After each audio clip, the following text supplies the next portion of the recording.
आज की इस वीडियो में हम अलोन, लोनली और ओनली का यूज़ सीखेंगे। इंग्लिश में ये बहुत ही कन्फ्यूजन होता है कि हम अलोन, लोनली और ओनली का यूज़ कहाँ करें। तो आज की इस वीडियो में हम ये सीखेंगे कि ओनली, अलोन और लोनली का कैसे इस्तेमाल किया जाता है।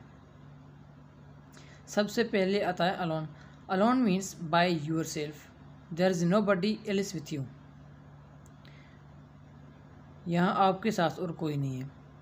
For examples, I like to take long walks alone so that I have time to think. He got up and left the restaurant leaving me alone at the table.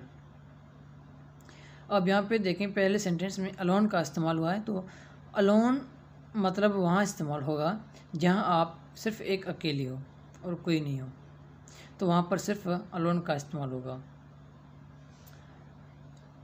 उसके बाद है use of lonely. Lonely means feeling sad and isolated. It is negative emotion.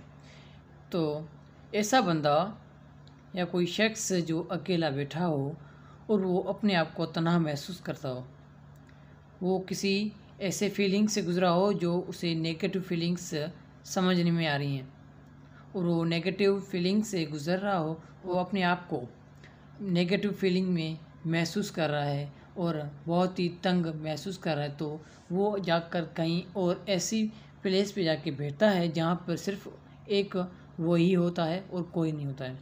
तो वहाँ पे इस feelings को हम lonely कहते हैं।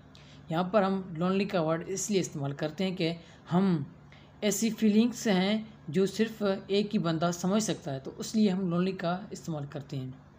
For example, I was lonely on my first day of class because I didn't have any friend. मैं अपनी क्लास के पहले दिन बहुत तन्हा महसूस कर रहा था क्योंकि मेरे साथ कोई दोस्त नहीं था। She can't stand being single. She says she feels lonely without a boyfriend. वो सिंगल नहीं रह सकती। उसने कहा कि मुझे बॉयफ्रेंड की ज़रूरत है। तो वहाँ पे देखें, पहले सेंटेंस में एक बंदा दूसरे बंदे के सिवा नहीं रह सकता, और दूसरे सेंटेंस में देखें कि she can not stand being single, क्योंकि वो सिंगल नहीं रह सकती, तो इसलिए उसे बॉयफ्रेंड की ज़रूरत है। तो वहाँ पे लोनली का इस्तेमाल इसलिए हुआ कि वो तन्हा नहीं रहना चाहती। उसके बाद यूज़ है यूज़ ऑफ ओनली। ओनली का हम इस्तेमाल वहाँ करते हैं जहाँ कहीं सिर्फ एक चीज़ हो, या हम किसी पर्सन को या किसी एक्शन को एक चीज़ में समेटना चाहते हैं, तो वहाँ पर ओनली का इस्तेमाल होता है।